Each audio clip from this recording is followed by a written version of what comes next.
اعوذ باللہ من الشیطان الرجیم بسم اللہ الرحمن الرحیم وَإِذْ قَالَ إِبْرَاهِيمُ لِأَبِيهِ آزَرَ تَتَّخِذُ أَصْنَامًا آلِهَةً إِنِّي أَرَاكَ وَقَوْمَكَ فِي ضَلَالٍ مُّبِينٍ وَكَذَلِكَ نُرِي إِبْرَاهِيمَ مَلَكُوتَ السَّمَاوَاتِ وَالْأَرْضِ وَلِيَكُونَ مِنَ الْمُوقِنِينَ فَلَمَّا جَنَّ عَلَيْهِ اللَّيْلُ رَأَىٰ كَوْكَبًا قَالَ هَٰذَا رَبِّي فَلَمَّا أَفَلَ قَالَ لَا أُحِبُّ الْآفِلِينَ فَلَمَّا رَأَى الْقَمَرَ بَازِغًا قَالَ هَٰذَا رَبِّي فَلَمَّا أَفَلَ قَالَ لَئِن لَّمْ يَهْدِنِي رَبِّي لَأَكُونَنَّ مِنَ الْقَوْمِ الضَّالِّينَ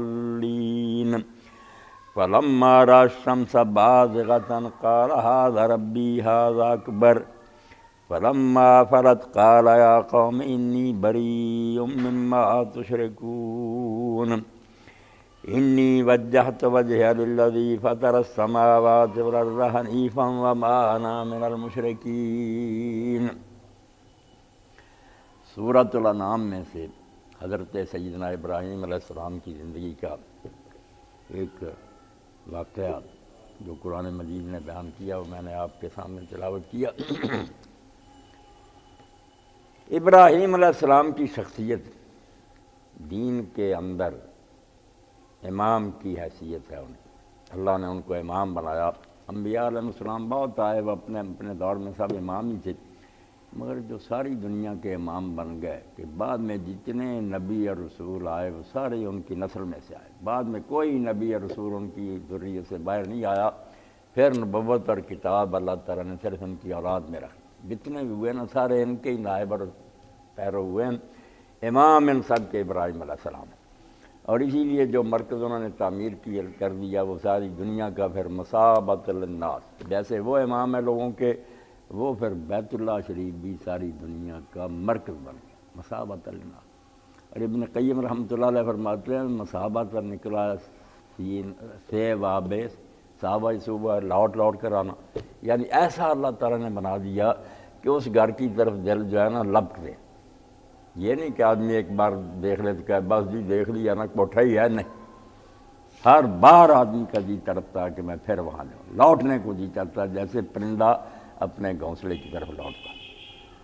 تو ابراہیم علیہ السلام کو انی جاعل للناس امام، اس کے مرکز کو، اس لیے قرآن مجید نے نمونے کے لوگ جو توحید کو ماننے والے ان کا جب بیان کیا تو ابراہیم علیہ السلام سر فہرست رہے، چوٹی پر جو کھڑے ہیں نا۔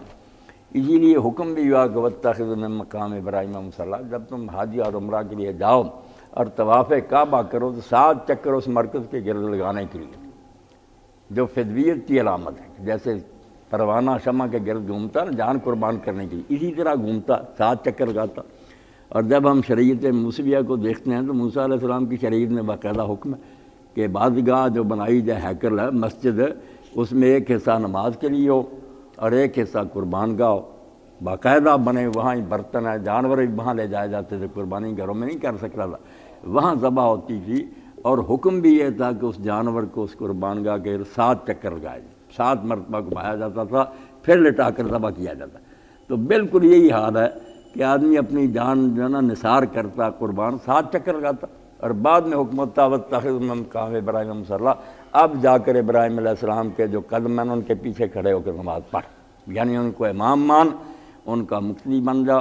اور وہ مقام ابراہیم جو ان کو ملا تھا کہ وہ خلیل تھے، امام تھے، حنیف تھے، مشرک نہیں تھے، دیکھ کہ کوئی جھلک تو ان کی نظر آتی ہے؟ اگر وہ مقتدیوں والی بات نظر آتی ہے کہ جو امام میں کچھ ہے پھر مقام ابراہیم پر کھڑے ہونے کا تویل ہے، ورنہ کہاں مقام ابراہیم صرف پتھر کے پاس کھڑا ہو گیا، یہ تو حصی جگہ نظر آنے والی۔ اصل مقام ابراہیم تو یہ تھا کہ اللہ نے اس کو خلیل بنایا تھا، وہ موحد تھا، حنیف تھا، وہ ہے تیرے اندر کوئی؟ تو اللہ رب العالمین نے ان کی زندگی کا ایک ایسا حصہ بیان کیا جو قرآن میں ہی ہے، بائبل سے خالی، رتب و یابس سب کچھ ہے نہیں عیسائیوں کے پاس۔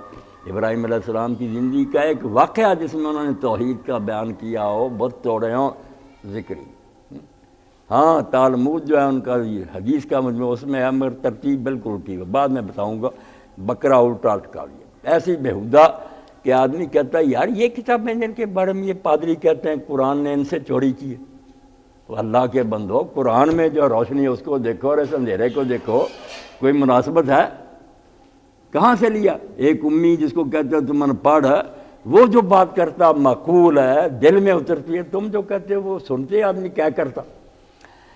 تو ابراہیم علیہ السلام کے بارے میں اللہ کہتا ہے وَإِذْ قَالَ إِبْرَاهِيمُ لِأَبِيهِ آزَرَ، وہ واقعہ بھی بیان کرنے کے قابل ہے جب ابراہیم علیہ السلام نے اپنے باپ آزر سے کہا۔ ایک تو اپنے باپ کا ذکر کیا، دوسرا آزر نام لیا۔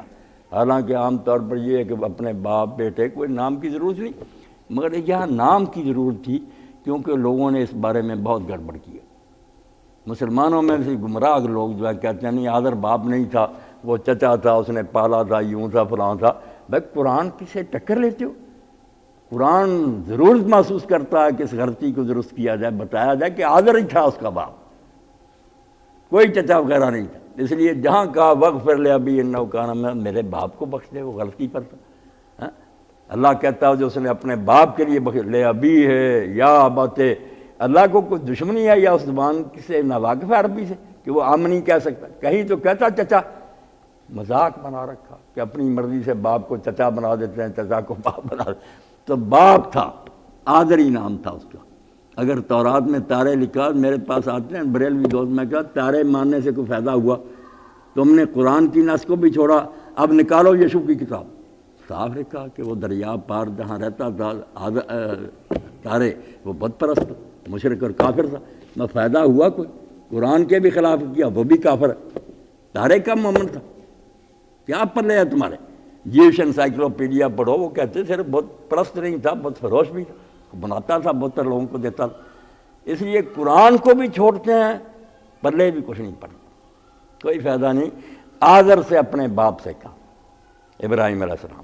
اللہ کہتا دیکھو نا، بیٹا ہے باپ سے بات کر رہا ہے، اور آزر بھی کوئی معمولی نہیں تھا، جیسے کہ مولوی صاحب نے تفصیل سے سارے حالات لکھے کہ اس وقت ریاست میں chief secretary of the state تھا، نمرود کے بعد سارے اختیارات اس کے پاس تھے، اور وہ جو مندر تھا وہاں ننار دیوتا کا، جس کے ساتھ بے شمار کوارٹر تھے، ان میں نظر و نیاز جمع ہوتی تھی، شہر آباد تھا، فتویں آ رہی تھیں، نذرانے تھے۔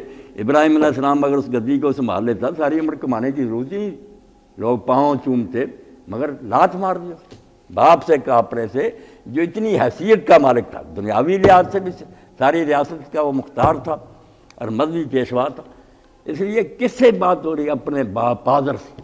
ابراہیم علیہ السلام اپنے باپ آزر سے کہہ رہا اتتخذ اصناما آلہۃ، ابا جی آپ یہ مورتیاں خود اپنے ہاتھ سے کرتے ہیں پتھر کی، اور پھر ان سے مدلے مانگنے شروع کر دیتے ہیں، ان کے سامنے سجدے کرتے ہیں، ہاتھ جوڑتے ہیں، کہتے ہیں مدلے دیتے ہیں۔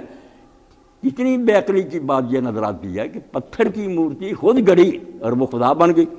انی اراک و قومک فی ضلال مبین، مجھے تو آپ اور آپ کی ساری قوم جو ہے نا کھلی گمراہی میں نظر آتی ہے۔ اتنی حماقت کی بات کہ اپنے ہاتھ سے گڑھنا۔ اب حال یہ نا کہ ہمارے یہاں میں جو روضے ہیں، قبریں ہیں، اس پر خوشبوئیں ہم چھڑکتے ہیں، ان کی حفاظت کر رہے ہیں، ورنہ کتے آ کر پیشاب کر جاتے ہیں بڑے بڑے بڑیوں کی قبروں پر۔ تو کہا میں تو آپ کو اور آپ کی قوم کو کھلی